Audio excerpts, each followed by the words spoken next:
ডাকসু ডাকসুর বুকের বন্যা বাংলাদেশে বয়ে যাবে। চাঁদাবাজি সন্ত্রাস দূর হবে, ন্যায় বিচার ইনসাফ কায়েম হবে, জুলাইয়ের স্পিরিট বাস্তবায়ন হবে। আপনারা জানেন বাংলাদেশে 24 সালে ফ্যাসিবাদের পতন হয়েছে।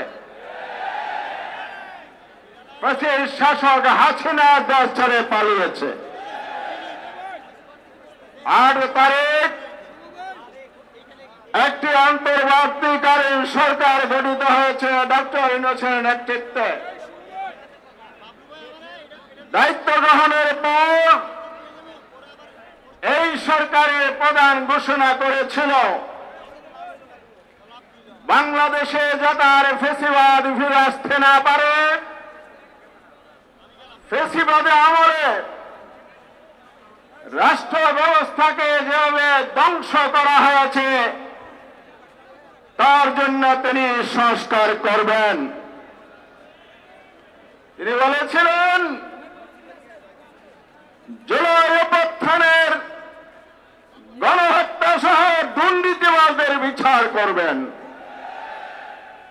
তিনি বলেছিলেন ইতিহাসের একটি সেরা নির্বাচন জাতিকে উপহার দিবেন এবং এটাও বলেছিলেন নির্বাচনকে সুষ্ঠু করার জন্য, শান্তিপূর্ণ ও সম্পর্ক করার জন্য মৌলিক সংস্কার করবেন।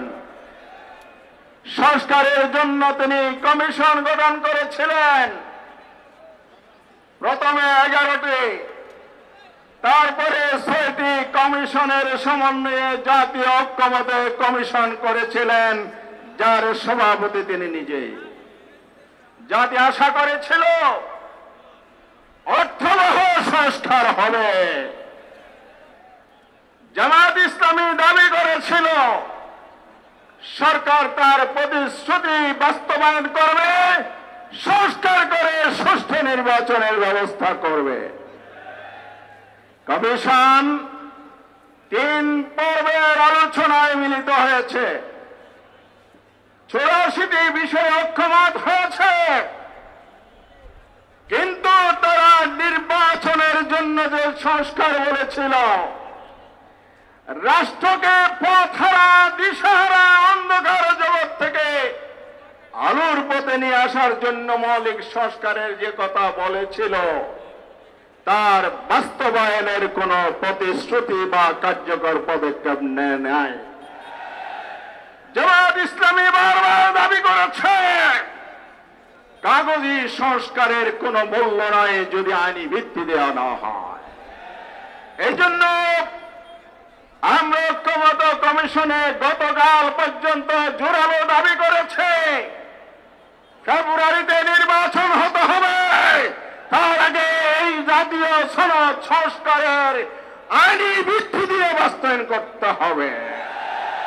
তা যদি না হয়, আপনারা যদি কার্যকর ব্যবস্থা না করেন, রাজপথে জনগণ নেমেছে, দাবি আদায় না করে রাজপথ থেকে ঘরে ফিরবে না।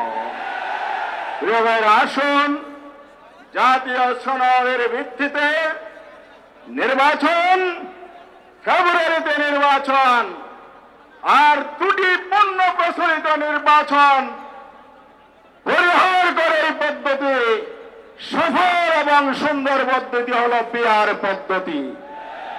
এই পিআর পদ্ধতির ভিত্তিতে নির্বাচন হবে, লেভেল প্লেইং হবে, প্রশাসনের নিরপেক্ষতা নিশ্চিত করতে হবে। ডাকসু ডাকসুর বুকের বন্যা বাংলাদেশে বয়ে যাবে। চাঁদাবাজি সন্ত্রাস দূর হবে, ন্যায় বিচার ইনসাফ কায়েম হবে, জুলাইয়ের স্পিরিট বাস্তবায়ন হবে।